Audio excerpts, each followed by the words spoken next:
So bro tell me about your condition also, you know, especially जो viewers आपको पहली बार देख रहे हैं, मतलब कुछ लोगों ने शार्क टैंक इंडिया में आपको देखा है, okay but you tell me from your perspective.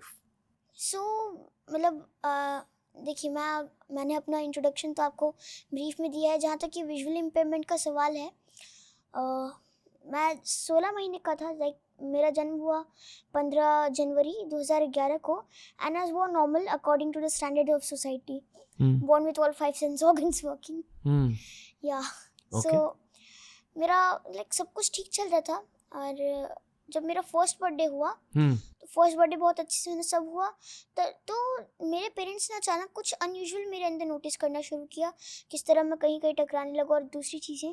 तो जब मेरी MRI और पूरा चेकअप हुआ तब पता चला कि मुझे ब्रेन ट्यूमर हुआ है, जो ऑप्टिक काइज्मा के ऊपर हो गया है ना। ऑप्टिक काइज्मा इज द प्लेस जहाँ दोनों आँखों की नर्व्स एक साथ ज्वाइन होती हैं और वही जगह सप्रेस हो गई, तो ब्रेन इमेजेस नहीं बना पा रहा है। सो उसके बाद उस ब्रेन ट्यूमर ने पिट्यूटरी ग्लैंड भी अफेक्ट कर दिया था। और फिर मेरा 16 महीने की एज में ऑपरेशन होता है, वो ब्रेन ट्यूमर निकाल दिया जाता है। उसके बाद सब कुछ ठीक चल रहा था नॉर्मल, लेकिन फिर से जब मैं 8 साल का था 2019 में इस ब्रेन ट्यूमर का रेकरेंस होता है। तो ये थी मेरी लाइक पूरी जर्नी, जैसे मैं आपको बता सकती सबसे पुरानी मेमोरी क्या है आपकी? हूँ। सबसे पुरानी मेमोरी, जब अयांश बॉर्न हुए, वो याद है? यस, क्या फील हुआ था? बहुत अच्छा लगा था। मैंने कहा था कि जैसे सोसाइटी में कोई मेरे साथ खेलता नहीं था, तो मैंने मम्मा को कहा था कि अच्छा मुझे खेलने के लिए एक मिल जाएगा। वाह वाह, ब्यूटीफुल। एंड आई थिंक आपको एक ब्रो मिल गया ना, yes on many levels, brother for life. Yes Pratham भाई, I want to understand your mind and your heart today, okay? Okay, इसलिए मैं बहुत सारे सवाल पूछूंगा आपसे। बिल्कुल, आई एम रेडी। अब तक कैसा लग रहा है आपको? बहुत मज़ा आ रहा है। क्यों? मैं आपको बता सकता हूँ कि मतलब आपसे बात करना, जैसे मैं हमेशा से आपको पॉडकास्टिंग की वजह से जानता था, आपका काफ़ी बार नाम सुना है, काफ़ी लोग आपके बारे में बताते हैं, बट फेस टू फेस आज आपसे ना सिर्फ बात करना बल्कि इतनी विजडम वाली बातें करना, बहुत मज़ा आ रहा है। नहीं, आई एम ग्लैड ब्रो। पता है, ऑनेस्टली ना, ये जो हमने चूज़ किया है as a medium, podcasting, okay, ये बेसिकली इसलिए चूज़ किया क्योंकि एक ऑडियो फॉर्म है, ताकि लोग सुन सकें चीज़ें। यस, बट आपसे बातें करते मुझे ऐसा एक मेरे दिमाग में क्वेश्चन आया, हाँ, ठीक है, which is that I am assuming कि आपकी जितनी भी लर्निंग है दुनिया के बारे में, वो सब ऑडियो बेस्ड होगी ना, एंड ब्रेल।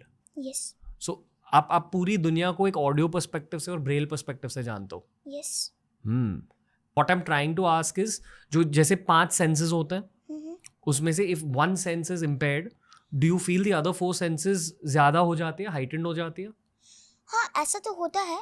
बाकी मैं लाइक ऑडियो के हिसाब से तो मैं पूरी दुनिया को जानता ही हूँ, कुछ टच करके या टैक्टाइल माध्यम से भी जानते रहता हूँ, तो पूरी दुनिया मैं अपने एक हिसाब से इमेजिन कर सकता हूँ। बाकी इफ़ आई टेल यू, मतलब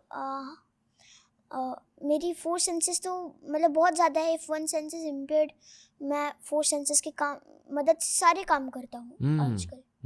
यस एंड मुझे पता है कि आपको बड़े होकर IAS ऑफिसर बनना है। यस आपको देश के लिए कुछ करना है ना? यस वो इंटेंशन के बारे में बताइए, मतलब खुद के लिए क्या सपना देखा है? देखिए, जैसे मुझे तो लगता है कुछ तो डिसाइडेड होना चाहिए फ्यूचर के लिए।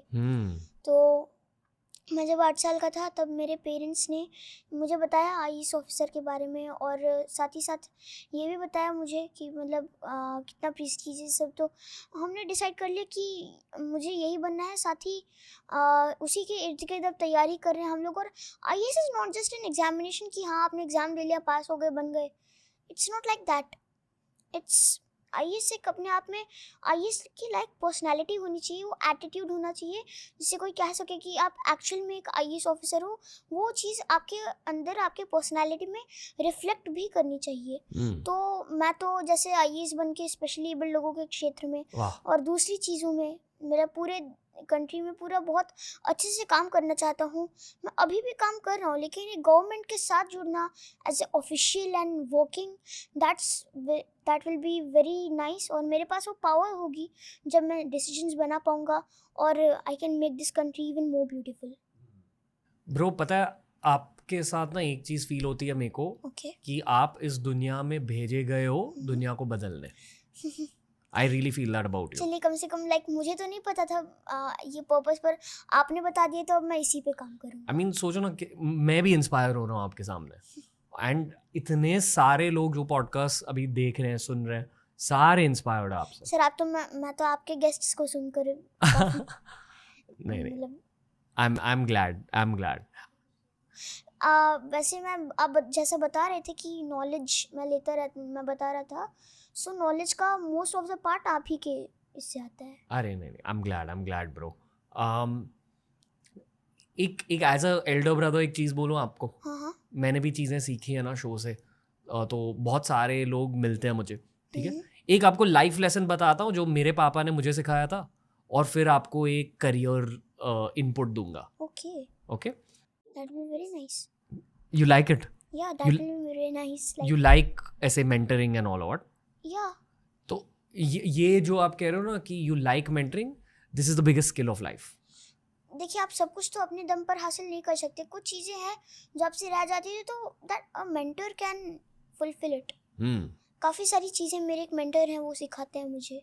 मेरे पापा ने बताया कि the most important career skill is, अगर आपने कोई डिसीजन लिया ना खुद के करियर के लिए, तो सोचो, ड्रीम करो, वर्क टुवर्ड्स इट ऑल्सो, पर हमेशा एक स्टेप बैक लेना चाहिए खुद के डिसीजन से, और खुद से ये पूछना चाहिए कि जो मैं करने जा रहा हूँ या जो मैं सोच रहा हूँ वो सही है कि गलत है, even if you are 100% sure about it. And this was a game changer for me. देखो जो गलती लोग अक्सर करते हैं ना वो ये है कि they get stuck in that thing of analysing. वो सोचते रहते काम नहीं करते. वो भी गलत है, but at the same time analysis करना भी ज़रूरी है. बिल्कुल सही कहा आपने. एक्चुअली लाइक आप जैसा कह रहे हैं, एनालिसिस प्लस डिसीजन को इम्प्लीमेंट करें, दोनों बैलेंस में होना चाहिए. Correct. Wow, that's a very. जब मैं 14 साल का था मैं ऐसे नहीं सोचता था ब्रो. इतनी मैच्योरिटी कैसे आप में? मैच्योरिटी तो जैसे मैं हमेशा यही सोचता हूँ कि अपने लेवल में मैं बेस्ट दूँ. और first of all thank you so much for calling me mature. Yeah नहीं, you are a mature kid यार. Thank you. और उसके अलावा मैं यही सोचता हूँ कि मैच्योरिटी जो है बेसिकली आपको जितना कुछ पता है वो अपनी लाइफ में लागू करो, और जितना व्यवहारिक मैंने जो भी कुछ सीखा है, जो भी मेरे मेंटोर बताते रहते वही सब लागू करता हूँ. So that keeps me like that makes everyone feel कि I am mature. I will give you a career input. Okay. So आपने कहा कि आपको IAS ऑफिसर बनना है. हाँ. देश के ग्रोथ के लिए, जो लोग विजुअली इम्पेयर्ड है उनकी हेल्प के लिए. यस. तो इस थॉट के नीचे एक चीज़ होती है जैसे हम कहते हैं इंटेंशन. तो आपकी इंटेंशन ना एकदम सही जगह पे है, but at the same time you have to also see कि where is the country, government क्या सोच रही है, एडमिनिस्ट्रेशन क्या सोच रही है. तो संजीव सन्याल नाम के इकोनॉमिस्ट आए थे शो पर, ठीक है. He is one of the chief economist, मतलब वो मोदी जी के साथ काम करता है. तो उन्होंने कहा कि ग्रेजुअली अगले 20-30 सालों के अंदर government wants to gradually change the way bureaucracy operates. Bureaucracy यानी कि IAS ऑफिसर, IPS ऑफिसर. तो वो पूरा सिस्टम ना बदलने वाला आने वाले 10-20 सालों में. तो all I am telling you, एक ही सिंपल एडवाइस है. ब्रूस ली जानते हो? Bruce Lee. तो उनकी एक कोट है कि बी वाटर माय फ्रेंड, कि जो आपकी इंटेंशन है ना वो एकदम सही है. Mould yourself. हाँ, mould yourself based on the times. And exactly ma'am, ऐसा भी नहीं है कि आफ्टर ऑल गवर्नमेंट ऑफिशियल हो तो गवर्नमेंट ऑफिशियल के हिसाब से ही चलते हैं. They can't just come and start doing. तो ये तो बहुत इंपॉर्टेंट करियर टिप है. Thank you so much. अरे you are most welcome bro. But पता है संजीव सन्याल ने मुझे एक बात कही थी जो मैं आपको भी पास ऑन करना चाहूँगा. एंड ये एज अ ब्रदर भी मैं आपको कह रहा हूँ. I think you will be a very spectacular entrepreneur. Thank you. मतलब in business I think you will flourish a lot. Thank you so much. Like I genuinely feel that because आप बहुत quick learner हो. Thank you. So you know, don't let go of that business dream. Yeah. Why not? Yes. क्योंकि पैसे ना एक power की तरह होते हैं हमारी दुनिया में. बिल्कुल. How do you feel about money and these things? Money ज़रूरी भी है, और लाइक मनी ऑल टुगेदर ज़रूरी चीज़ है, पर कहीं ना कहीं हमें सिर्फ पैसे कमाने के चक्कर में भी नहीं रहना चाहिए. और बाकी मतलब मुझे तो यही लगता है कि मनी योर रिलेशन, एवरीथिंग आपके आसपास जो कुछ भी है पैसे के साथ बैलेंस करके चलना चाहिए। बाकी जो बिजनेस के बारे में बताया, लाइक मैं इस बारे में भी सोच सकता हूँ। अभी तक तो मैंने सोचा नहीं था, but obviously I take your input. Do you mind that I told you this? No.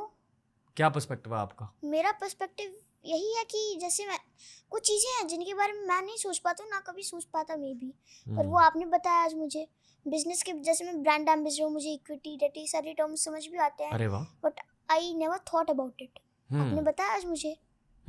या wow bro, see this is what's inspirational. जब मैं 14 इयर्स का था ना, आई थिंक मैं बस मेरे लव लाइफ के साथ कंसर्न था तब। तो it's very inspirational to see an ambitious 14-year-old। Thank you. सोचते हो इन चीज़ों के बारे में, लव लाइफ ये वो? देखिए मुझे तो ऐसा लगता है कि अभी आपके जो मतलब from your childhood until you become 25 years आपका स्टेज है पढ़ाई करने का और कुछ बनने का। आप जब बन जाओ तब लव लाइफ है, जो भी सोचना है सोच लो। मैं यूजुअली कहता हूँ कि क्रश के चक्कर में जिंदगी क्रश ना हो जाए। क्रश के चक्कर में जिंदगी क्रश ना हो जाए, इसीलिए I am focusing on my studies and what needs to be done. इस सब के बारे में अब तक मैंने नहीं सोचा है।